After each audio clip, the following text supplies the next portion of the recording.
Okay, everybody, let's talk about the separation of powers. This is really the last big topic for part 2 of our course. See here on the screen that what we've been talking about before when it comes to structural limits is really about levels, meaning kind of vertical limits. We talked about the supremacy clause and how that's really the federal government limiting states. And we've talked about federalism, how that's really state sovereignty putting a limit on federal power. And specifically for federalism, we talked about the doctrine of anti-commandeering. Now we're going to move, excuse me, and start talking about the separation of powers. And we're going to start talking about horizontal limits, branches. So there are obviously separation of powers issues on the state level. We don't cover that in this class. We're going to talk about separation of powers issues as always on the federal level, the executive, the legislative, and the judicial branches and how they work together and sometimes don't work together. And when they have a fight, who wins that fight? So, as I said, again, separation of powers, something that happens on the state and the federal level. And how do we know what the different branches on the federal level are supposed to do? Well, we have the vesting clauses. So we certainly know that there are 3 branches, but the Constitution, as we see here, doesn't spell out exactly what that means. We know we have a legislative branch, an executive branch, and a judicial branch, but the name of the game for our lecture today is that there's a lot of fuzziness. There is not a lot of guidance from the text of the Constitution, as we can see here. And there's not a lot of precedent. There's not a lot of bright line rules. And so a lot of this is just about taking each case like on its own. It's really kind of a case by case basis. We'll talk about some guiding principles. We'll talk about some ways to attack the question, some analytical framework, but by and large, not the same type of bright line rules that we've even had in other areas.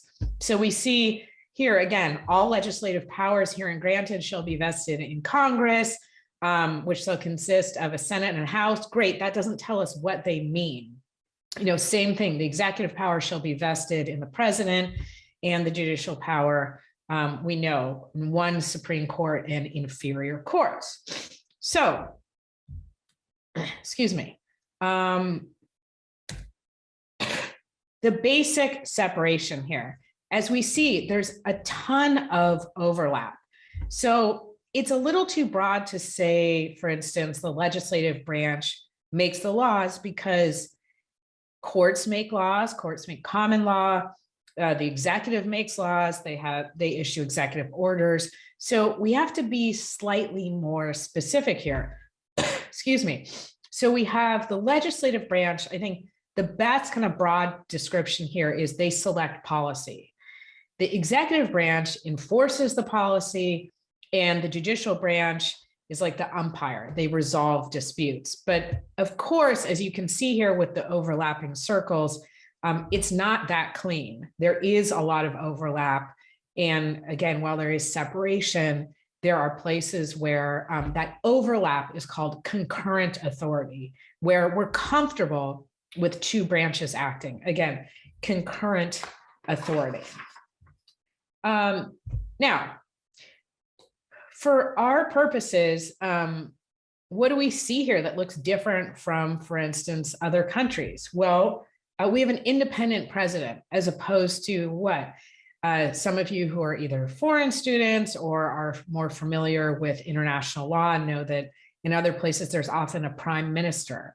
In a parliamentary system, you don't separate executive from legislative power, but we do. That's why our 3 branches are in some ways unique.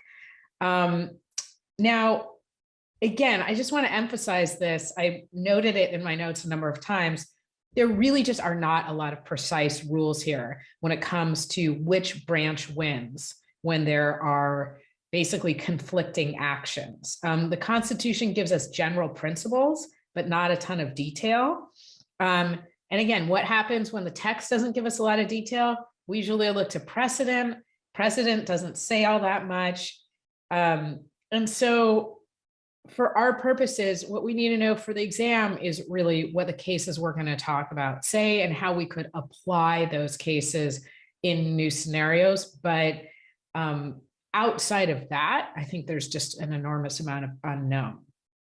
So let's talk about the Kickstarter. Again, a really loose framework that we can use to think through these questions. So as always, we start with the text, the constitutional language. We look to see if it explicitly or impliedly gives the power to a certain branch. If it does, then that's pretty quick for us, right? If this is really clearly a power that's assigned to the president and Congress decides to act in a way that's contrary to that, we know who wins. The president wins. Our next big question, if the text doesn't answer the question, is, well, what about structure? Under structure, we really look at three things. We look at, is one branch trying to take control without permission? Are they trying to usurp power? Is it, again, is it basically a power grab that the president is trying to get more power that he doesn't have, or Congress is trying to take executive authority? Similar to that, we look at interference. How much is this action interfering with the separation of powers? How much would allowing Congress to take this hypothetical action interfere with the president's authority? And then third, we look to institutional competence, which is really just another way of saying who's probably best situated to make this decision, who has the most expertise. And then third, under C, we use our other methods of reasoning. Again, we look to precedent, we look to any historical context here, consequences, and values. Now,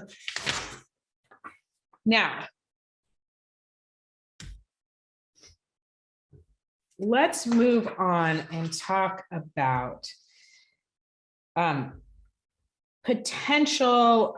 I actually want to move past this, and because I think this is something that we've already basically understood, and talk about potential interbranch disputes.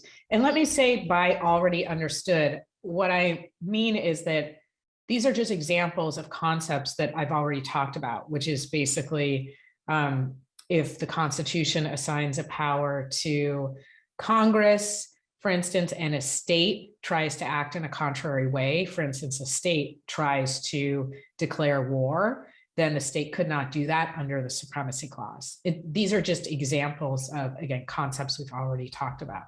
So what I want to focus on for the rest of the lecture is potential interbranch disputes.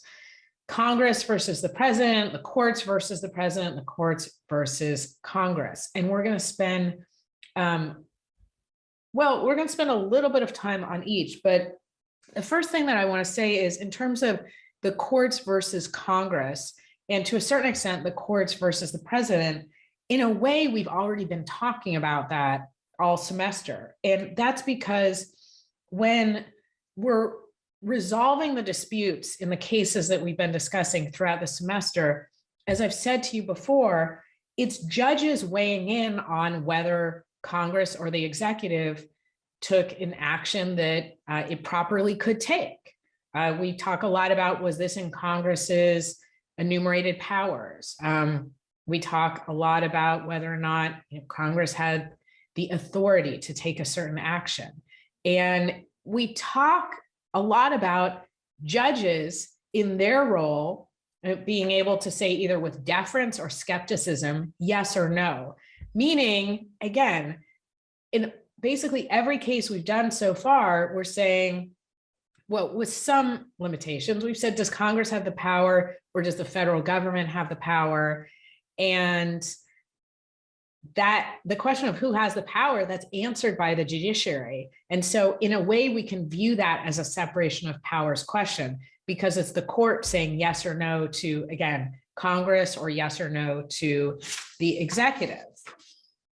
And again, what we're really kind of focused on, what's been under a lot of these issues, is what's the proper standard of review when the courts make these decisions? What's the proper standard of review is another way of saying, how much do the courts have to defer to one of the other branches? How much does the judiciary have to defer to the legislative or executive branch? Which is another way of saying, how much do unelected judges have to defer to political actors? So this is an example of what we've been talking about just now, which is the courts exerting authority over Congress and the president. A reminder that during the Lochner era, which I know we've all grown to know and love, the courts really kind of expanded out their power. And they did that, again, by doing two things. One, they read Congress's enumerated power, often the Commerce Clause power, pretty narrowly.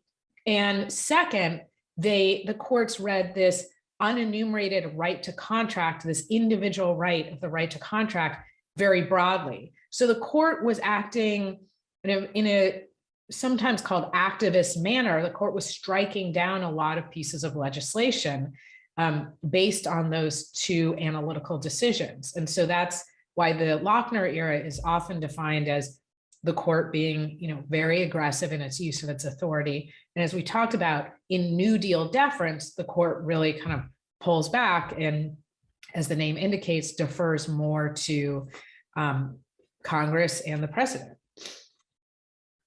So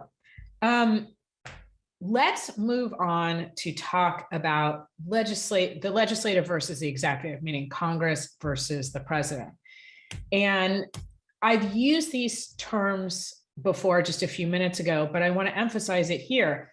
There are places where Congress has exclusive power. There are places where the president has exclusive power. And then there are places where they share their power. For instance, passing legislation. Congress passes a piece of legislation, but it doesn't actually go into effect until the president signs it. Think about how people become federal judges. The president nominates somebody, and then the Senate gives its advice and consent and votes up or down. So that's the president, again, acting in concert with the legislative branch. So what are some examples of things that are exclusively within the president's authority? Well, we could talk about being commander-in-chief, for instance. We can talk about appointing ambassadors, pardoning people convicted of federal crimes. Let's think about the text when it comes to the pardon power.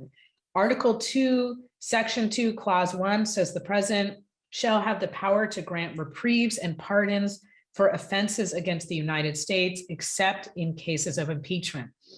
That's pretty clear. The president has the power. There's no similar power listed for Congress or the courts. So if Congress or the court were to issue a pardon, it would be unconstitutional because, again, it's a power that's exclusively given to one branch. Now, we know what happens if there's a disagreement between Congress and the president over one of the powers we just listed. The president wins. Those are easy calls, right? Doesn't take a lot of work for us. Did we read about any examples of exclusive presidential power? And the answer is yes, the majority opinion in the Zivotofsky case. And we'll work through the details of that case shortly.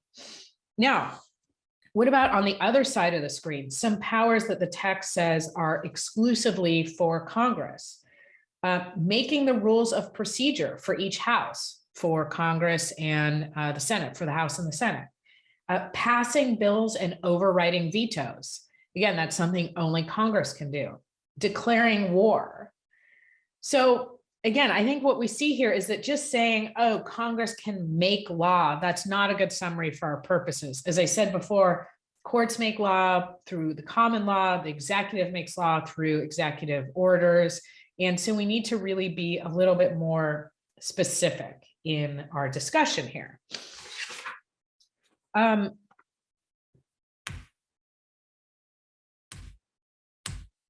Now, this is just an example that Congress can pass laws governing the president.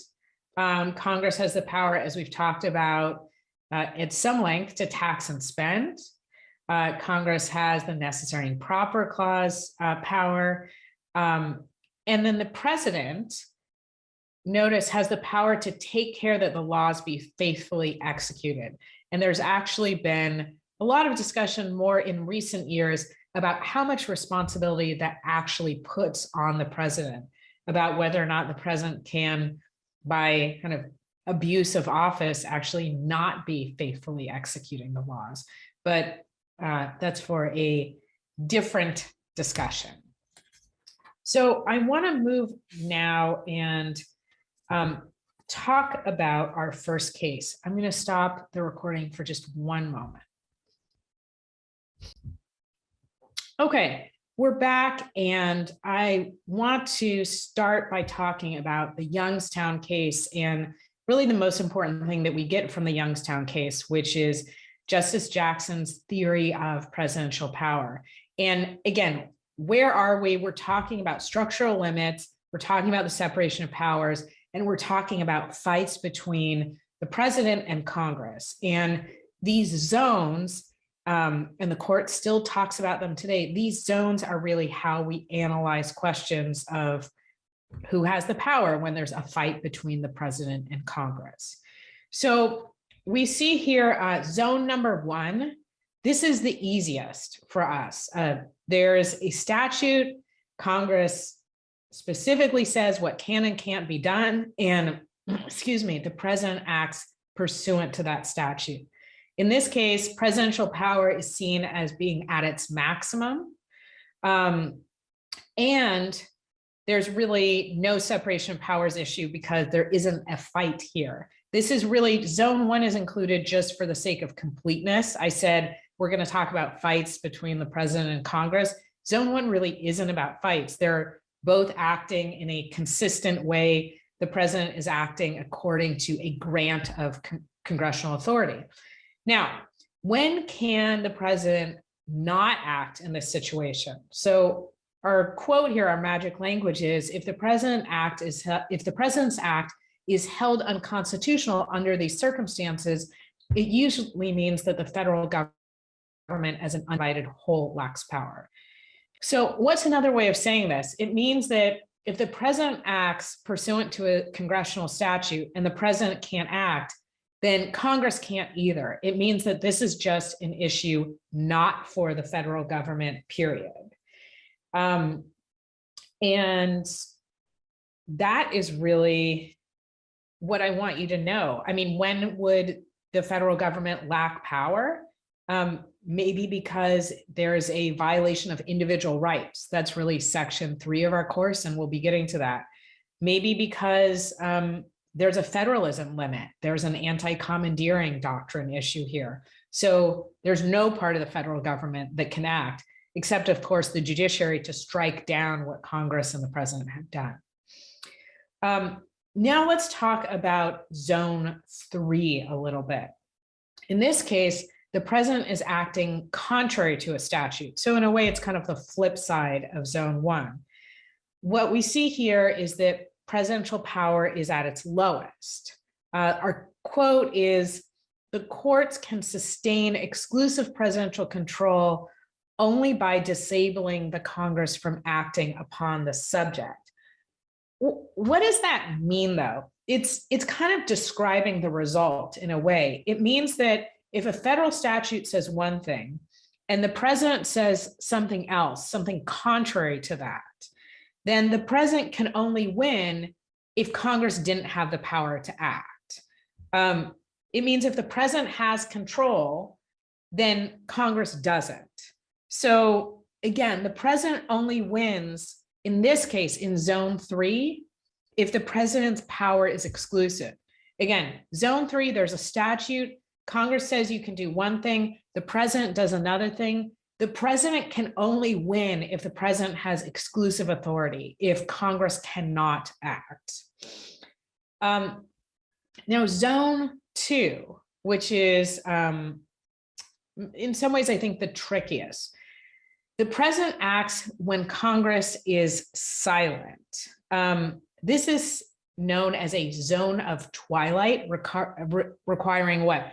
that we just look at these questions on an ad hoc basis, meaning case by case, and we don't have a good test here. And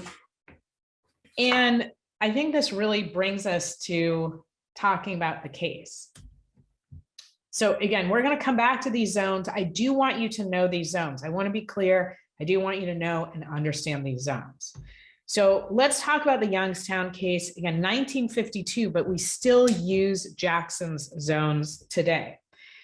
The executive order we see here, excuse me, on the screen, the Secretary of Commerce, which is now really the Secretary of Treasury, is hereby authorized and directed to take possession of all or such of the steel factories as he may deem necessary in the interest of national defense, that's pretty broad, and to operate or to arrange for the operation thereof.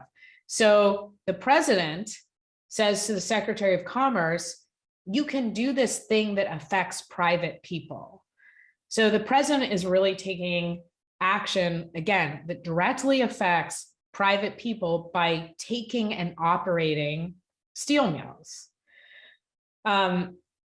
steel factories. So let me do a, sorry again about my voice, as always, excuse me.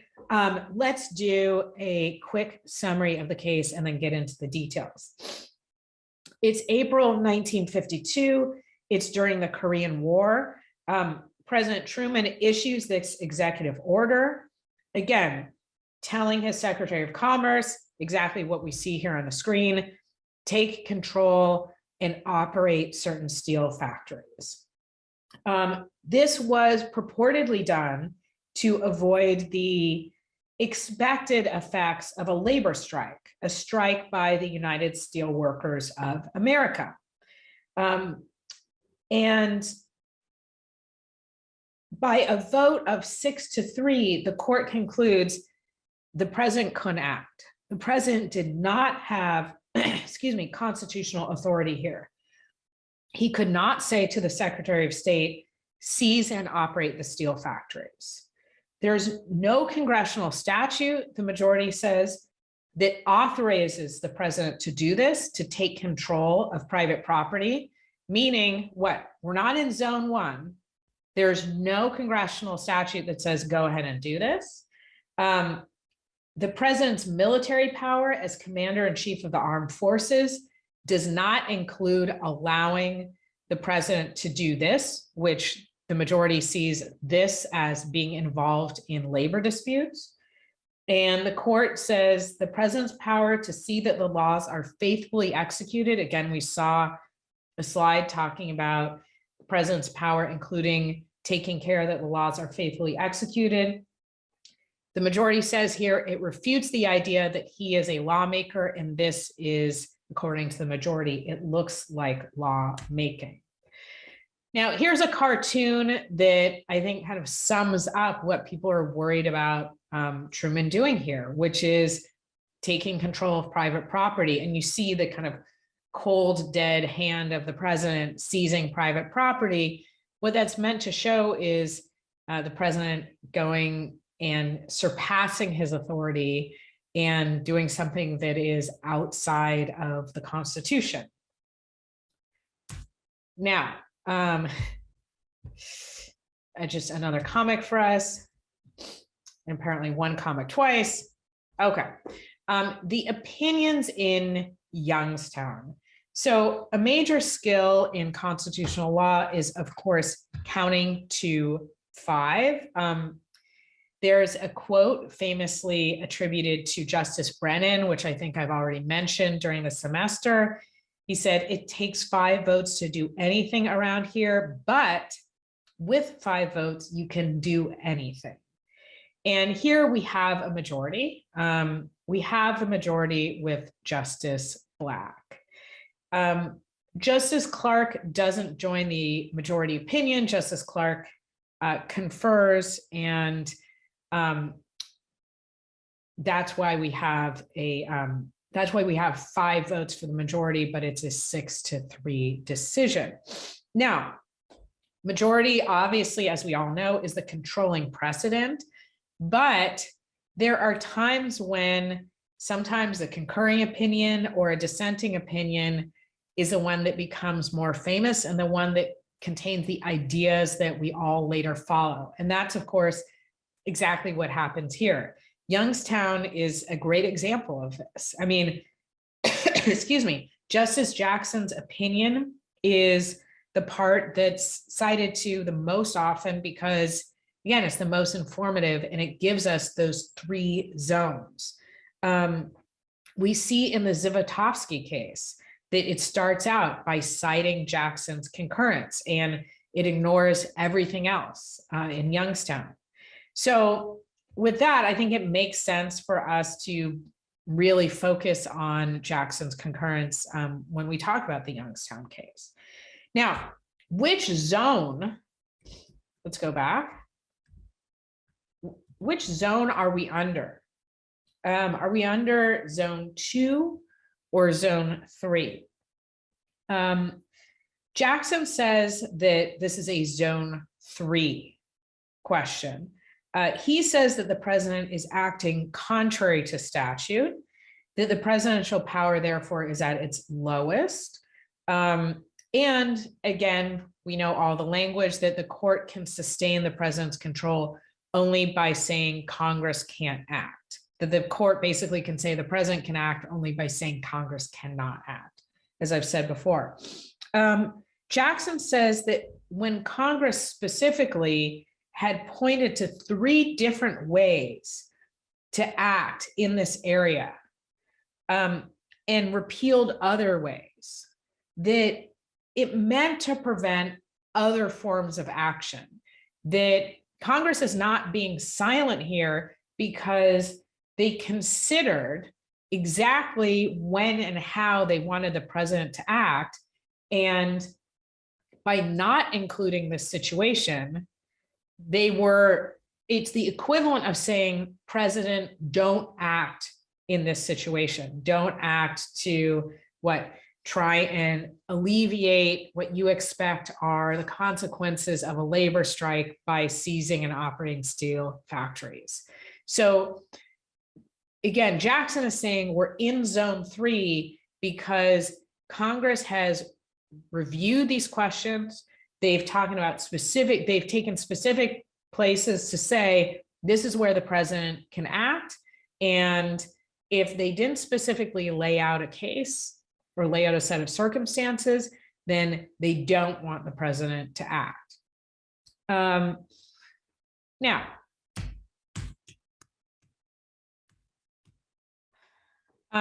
let's focus on that a little bit more. When is Congress silent? By statute, Congress has said basically what happened here. In situations A, B, and C, the president may seize industries. And in this case, Congress has not spoken about presidential seizures in situation D. And therefore, what Jackson is saying is, so they laid out their exclusive list of when the president can act, and this situation does not fall within that list. Now, as a quick aside, a little bit of review, a quick aside, what enumerated power allows Congress to pass these laws? The Commerce Clause power, the Necessary and Proper Clause power, and are these exclusive methods for seizures or are they non-exclusive? That brings us back to this question of, are we really zone 2 or zone 3? And what's the argument here for zone 2? And I skipped ahead a little bit on the slides, but let's focus on the question. What's the argument here for zone 2? The argument is that those 3 existing statutes, let me go back, the statutes A, B, and C authorize the president to intervene in labor disputes in 3 ways, but because on their face, they don't explicitly rule out other situations, that they don't, that it's just the judiciary interpreting this to say, well, because Congress said the president, you can seize industry in these three situations, and this isn't one of the three situations, then this is the equivalent of saying, and you can't act in any other situations. And so the argument for zone 2 is, well, if Congress wanted this to be exclusive, then they should have said, and the president cannot act in any other situations. So we can actually, I think you can have a straight face argument here about whether or not this is properly seen as a zone 2 case or a zone 3 case. But conventional wisdom indicates that because of the actions that Congress took and didn't take, that this really is best seen as a zone 3 case. Again, why? Because Congress really did consider the general question of executive seizures of wartime industries, and it indicated how it wanted presidents to approach the problem. And this particular situation was not included in how it wanted presidents to be able to seize factories and seize industry. So,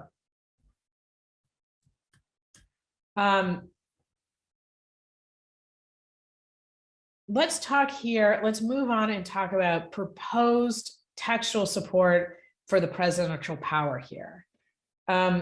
Because just placing this in zone 3 doesn't answer our full question, right? Placing it in zone 3 means we think that the president has acted contrary to a statute. So that's the first thing we've decided. Not that Congress has been silent, but we've decided that Congress really has spoken and the president has acted in a way that's contrary to that. But the second part of the question is, well, who wins? And again, the answer is that the president wins if the president has exclusive authority. So that's what we're tackling now. We're on to question 2. Does the president win? Does the president have exclusive authority? And this reasoning here that we see on the screen is shared by both Justice Jackson and Justice Black. So let's work through it here. The vesting clause, does that give the president exclusive authority? The commander-in-chief clause, the take care clause, or maybe some sort of inherent emergency power that's not within the text. And the answer is no.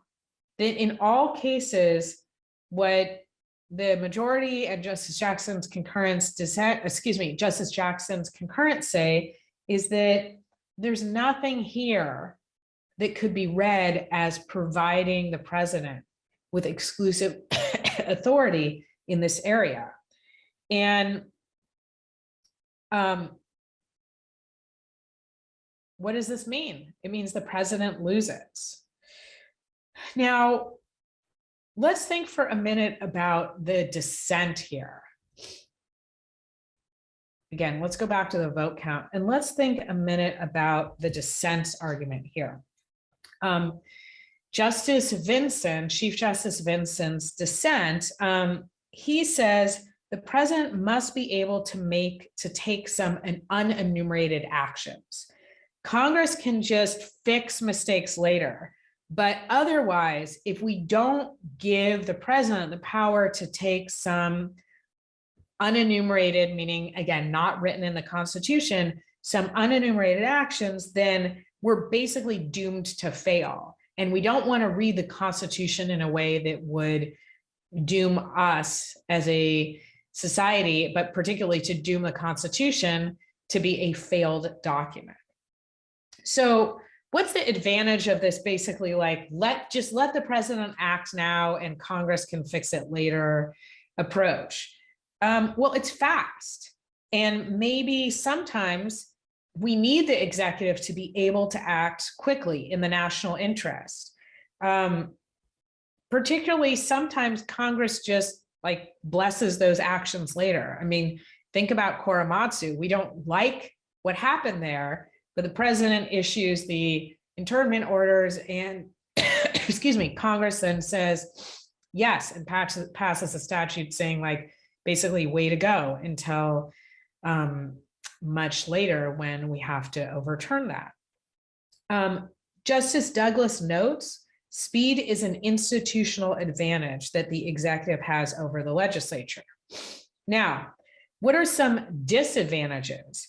Well, to the extent that the Constitution requires congressional authority, then the president would be acting outside of the Constitution, and that's never a good thing. We don't want to just say, well, Congress will fix it. If even if you have to act quickly, we don't want to say, oh, just Congress will fix it if the president really doesn't have the authority to act, because that's just saying, president, go ahead and just violate the Constitution. What are some other disadvantages here?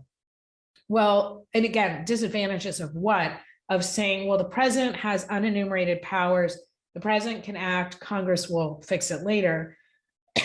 Another disadvantage is if Congress doesn't approve of the president's actions, then there could be this confrontation between the two branches, and it could even lead to a constitutional crisis if the president isn't willing to back down. Another disadvantage of this let the president act now, let Congress fix it later approach here, the fact of executive action, especially if it involves national security, it puts Congress in a bind where Congress really doesn't have a good political option, because Congress would be saying, essentially, well, maybe we're putting the country in a less safe position. So it's much better in most cases for the president to act in concert with Congress. All of that was a long way of saying that in most cases, you do not want to grant the president these kind of unenumerated powers. You don't want, even though the president can act more quickly, you don't want to be able to enlarge his or at some point her power and to act without congressional authority where that's needed. Now, let's stick with the opinions in Youngstown for a moment here. And what I want to do is, excuse me, is stop the recording for 1 minute. Okay, a few more points that I want to make here about the opinions in Youngstown. Pretty briefly, we're almost done with the case. Justice Black's majority opinion says the seizure of a factory is inherently legislative, but doesn't really say why. And in the third to last paragraph of the majority opinion, I think two arguments kind of emerge. The first is that the executive order kind of like looks like a statute, reads like a statute. It has a preamble of whereas clauses, and it has a detailed set of regulations. I think this is kind of a strange argument. This is just like the weird happenstance of how a president decides to write his orders and how they should be styled. And that doesn't seem to me to be dispositive of whether or not the president is acting in a way that's inherently legislative. The other thing that Justice Black's majority opinion brings up here is that Congress has the power to order seizures, which means, according to Justice Black, that the president doesn't. But this is kind of conclusory. It just assumes the exclusivity of vested powers, where it's basically saying they cannot be concurrent. And so again, I don't think that either one of those reasons is particularly persuasive. Again, what are we talking about here? Justice Black's majority opinion saying the seizure of the factory is inherently legislative, and we're basically trying to find reasons why. And we talked about two reasons, but I don't see that any one of them is, again, particularly persuasive here. What about Justice Clark hanging out here kind of in the middle? What's the difference between Clark's concurrence and Jackson's concurrence? Well, Clark thinks that there is emergency power that the president can act under, but it's just not present here, or it's just not justified here. Now, I want to spend a moment talking about this issue that I think we've been dancing around a little bit, which is like, well, what about this emergency power? And we even mentioned it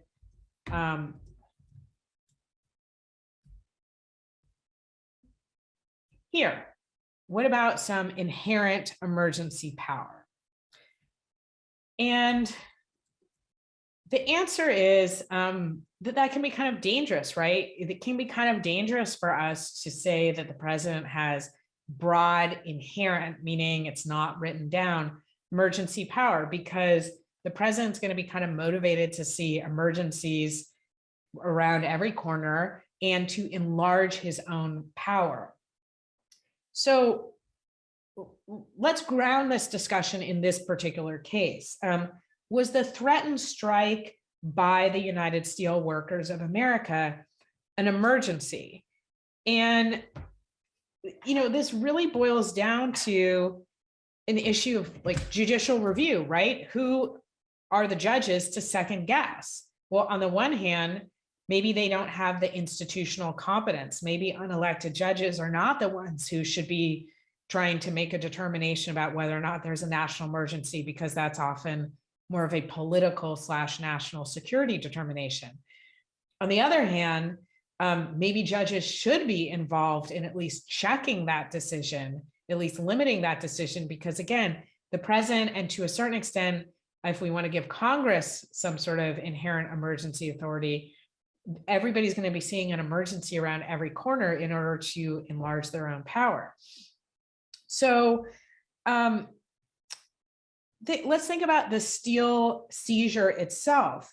There are some reasons here to think that maybe this wasn't really an emergency, but more of an opportunity for the presidential administration to get involved in what was a disruptive but not catastrophic labor dispute in the hopes of helping their political allies.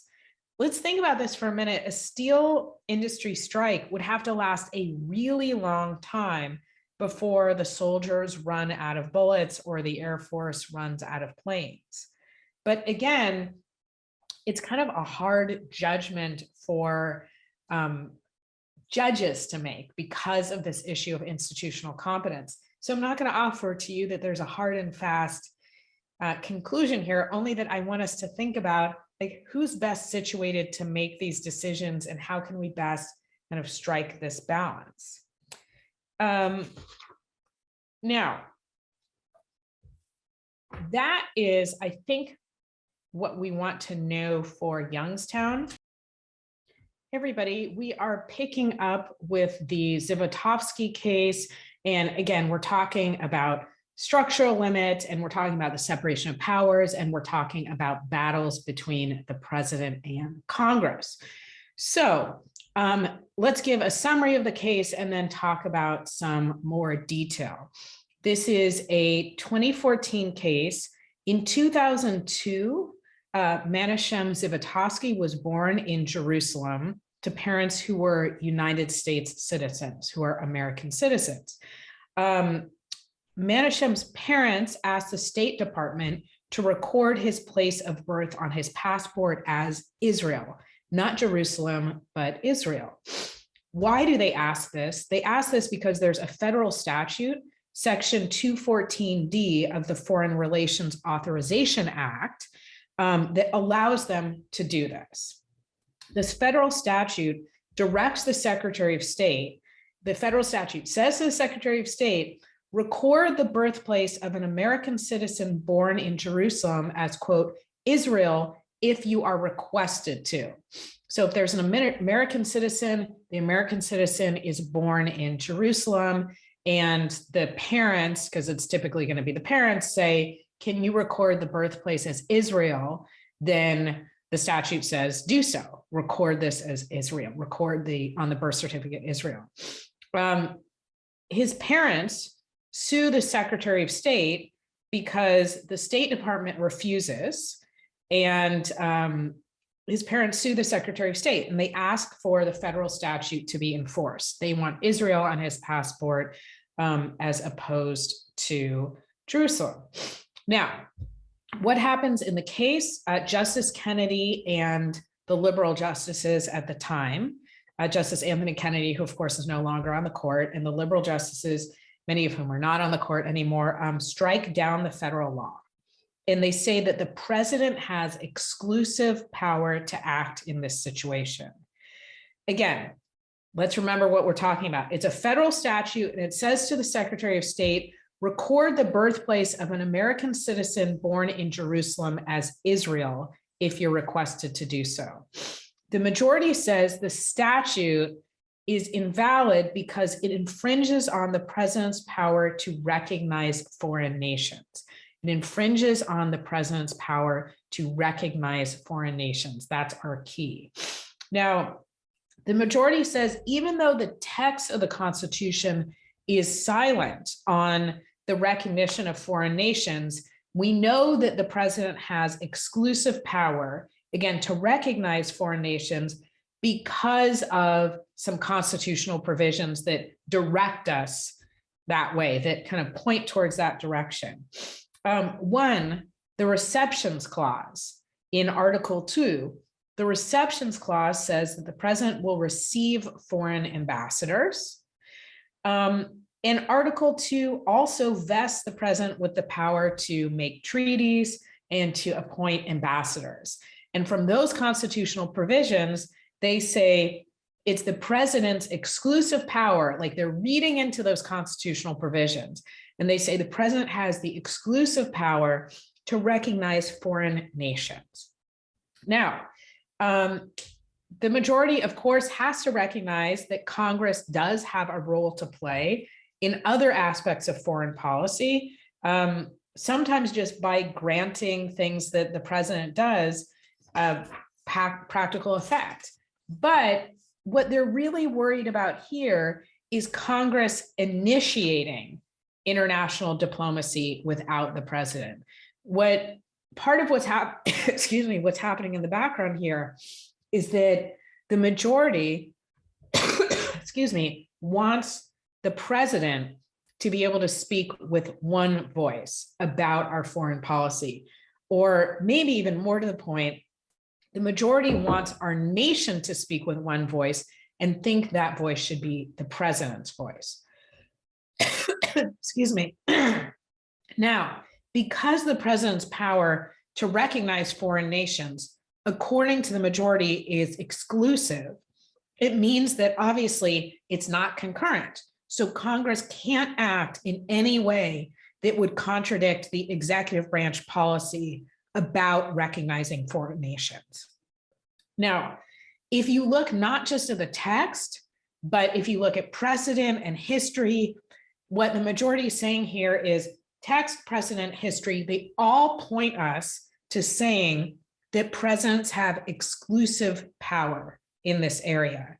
Because in this case, the executive branch has had a neutral position and is not recognizing that any nation has sovereignty over Jerusalem, then it's in contravention of the federal statute. So the president has a neutral stance, but the congressional statute is not neutral. The congressional statute, what the court is saying here is it unconstitutionally infringes on, again, I know I keep repeating myself, but the president's power to recognize foreign nations.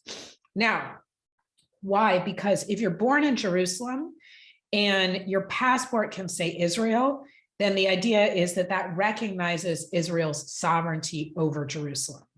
So the end of the day, the punchline for the case is the congressional statute is invalid. It violates the president's exclusive authority in this area to recognize foreign nations, and therefore the passport has to say Jerusalem, not Israel. Now, we've been looking at a map here in part just to situate ourselves, but in part because I wanted you to have something to look at other than me. Excuse me again, I'm sorry. Okay, so what do passports look like? I think I'm going to pause the recording for 1 second. All right, so again, we're just looking at what a US passport looks like in this case. with a state of birth. A lot of you have seen this before. Michigan. This is, again, what we're fighting about here. Is a passport going to say Jerusalem or Israel? Here's a passport with a country of birth, Armenia. Another example here, here's a passport that actually does list Jerusalem. Here are the plaintiffs in the case, excuse me. Now, let's talk about this slide just for a moment. There's actually two cases here. There's Zivotofsky 1 and 2. I want to talk about Zivotofsky 1 super briefly.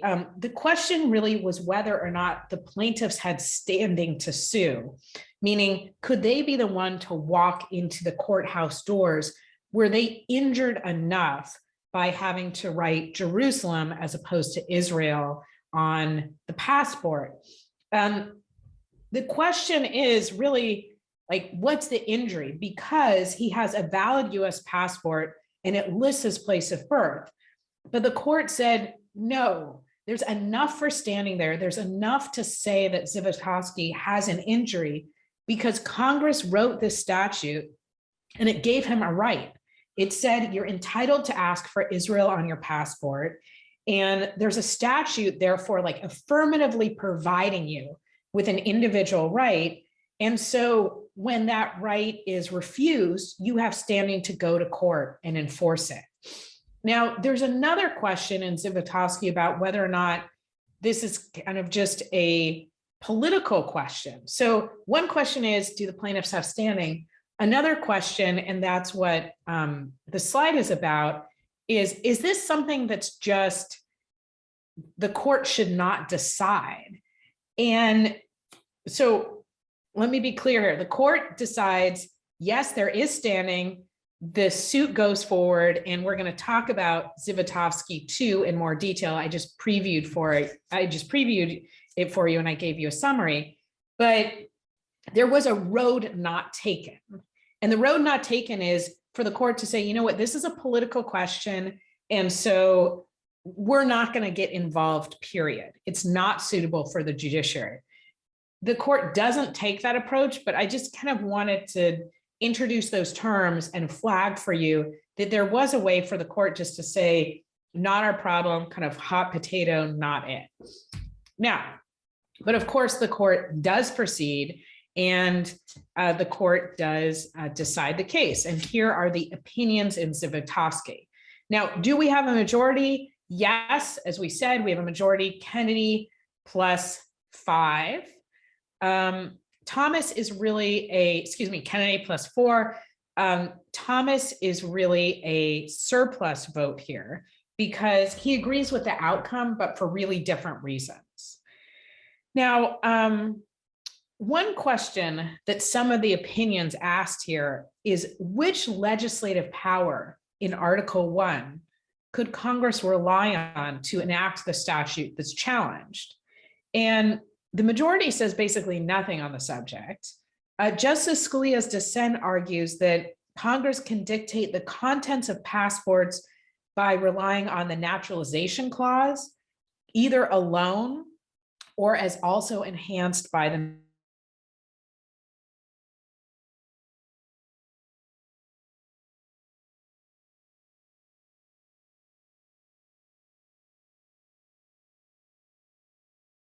shoots down several arguments here. Justice Thomas says Congress doesn't have an unenumerated plenary authority over passports. Justice Thomas shoots down the idea that this statute is authorized by the Foreign Commerce Clause, that it's authorized by the Naturalization Clause, that it's a valid use of Congress's necessary and proper clause. And so I just wanted to, kind of quickly have that conversation of like, well, how does Congress get the power at all? We know that Congress can't, in fact, enact the statute because what we end up saying is this is the president's exclusive authority. But there's this initial threshold question that I think for a lot of you is kind of lurking, which is like, well, why did Congress think it had the power to pass this at all? And the majority, again, not a great job. I would hope you would do better in an exam, really just doesn't say anything on the subject. I think a short discussion would have been great. Okay, let's move on from that and talk about Jackson's zones of power here, Jackson's 3 zones. So which zone is this? This is a zone 3 case. Congress says, put Israel on the passport if an American born in Jerusalem requests it. The president says, we will only put Jerusalem. That's zone 3. Congress says one thing, the president says another thing. So in this situation, again, according to Jackson, we have the president acting contrary to Congress. And so what we know, again, review from a few minutes ago, what we know is that the president can only act if he's exercising power exclusively assigned to him, which is ultimately, again, what we decide here. Now, how do we decide that? Again, up here on the screen, we see that this is a zone 3 case, but how do we decide that that the president has exclusive power here? Well, there's a lot of kind of links in the chain. And I mentioned Article 2. This is the key part of Article 2 for the majority here. And again, this is a majority that's kind of based on a series of inferences. So we see up here on the screen in the yellow box, that's the reception clause. And it assigns to the president an obligation to what? Receive ambassadors and other public ministers. From this, we say the president has the power to recognize foreign governments. From this, we decide that the president has the power to recognize territorial claims of foreign governments. And from this, we decide that that means, finally for us, the president has the power to control statements on US passports that might imply that the president has recognized a territorial claim of a foreign government. So again, we start with the text, inference 1, inference 2, and conclusion.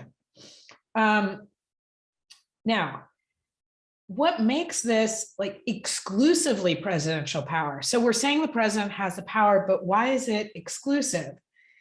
Well, let's think about a couple of reasons here. Let's think about the text. Again, the text here, there's no comparable foreign affairs power listed among congressional powers. I wouldn't expect you to know that without reading this and thinking about the case. What about precedent? Well, as usual, there's no precedent directly on point. The Youngstown case actually says, be kind of careful about claims of exclusive presidential authority. What about structure? The structure, I would say, is maybe unclear, but the president does have more institutional competence when it comes to diplomacy. Again, that weighs in favor of saying exclusive authority for the president, because the president has more institutional competence.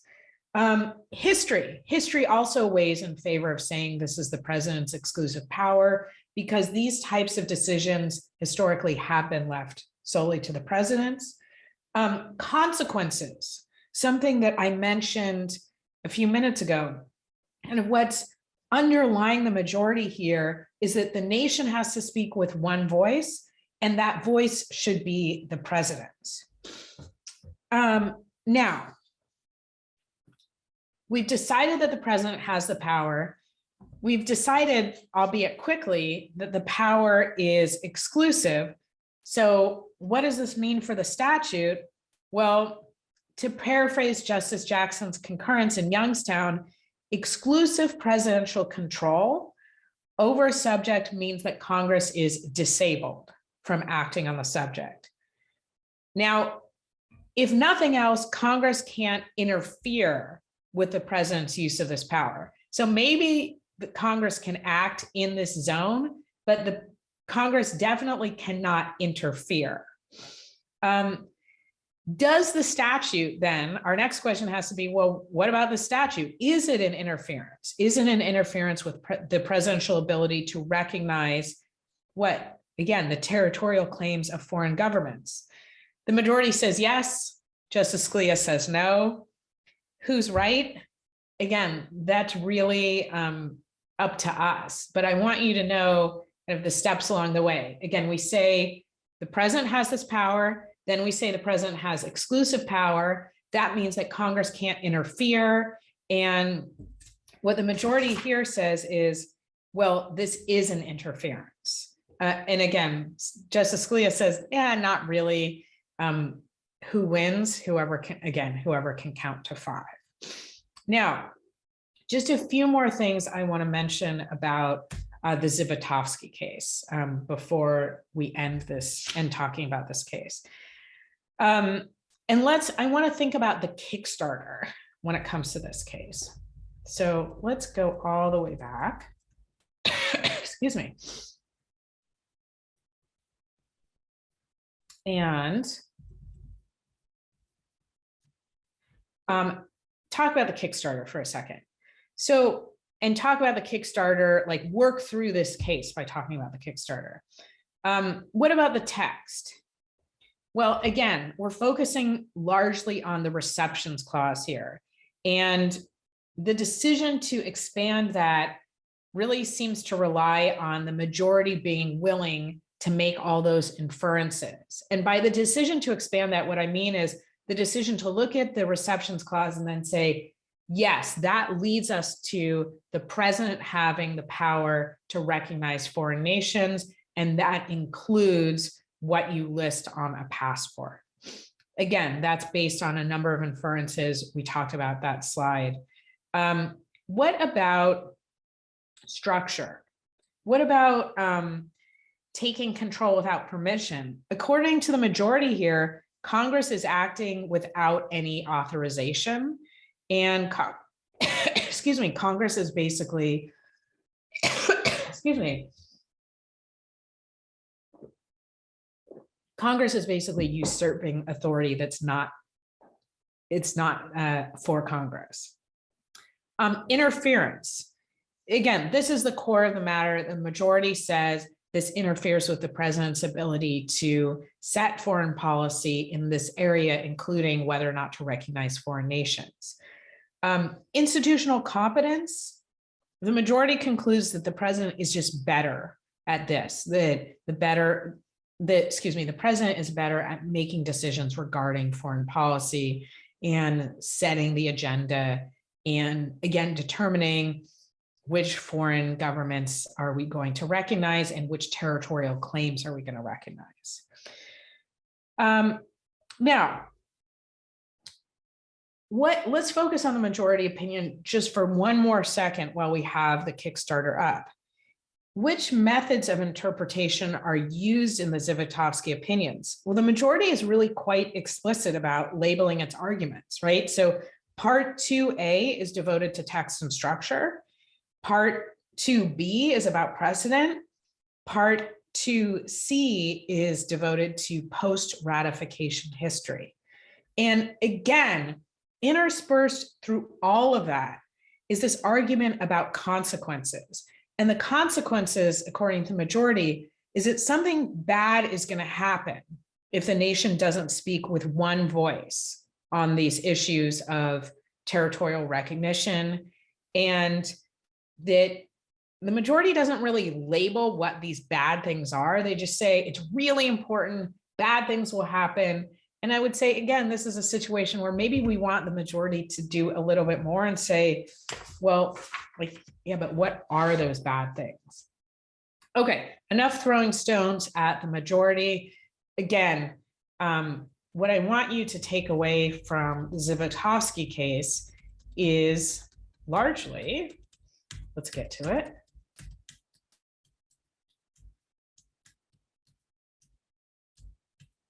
This, right? This is really the crux of the Zivotofsky case, that we're starting with the constitutional text. We're making a number of inferences. We're landing at the president having this power, the president having this power as an exclusive matter, and therefore Congress being unable to interfere. And we conclude that the statute does in fact interfere. Okay, that, as I said, is what I want you to know about Zivotofsky. So I am going to go ahead and stop the recording.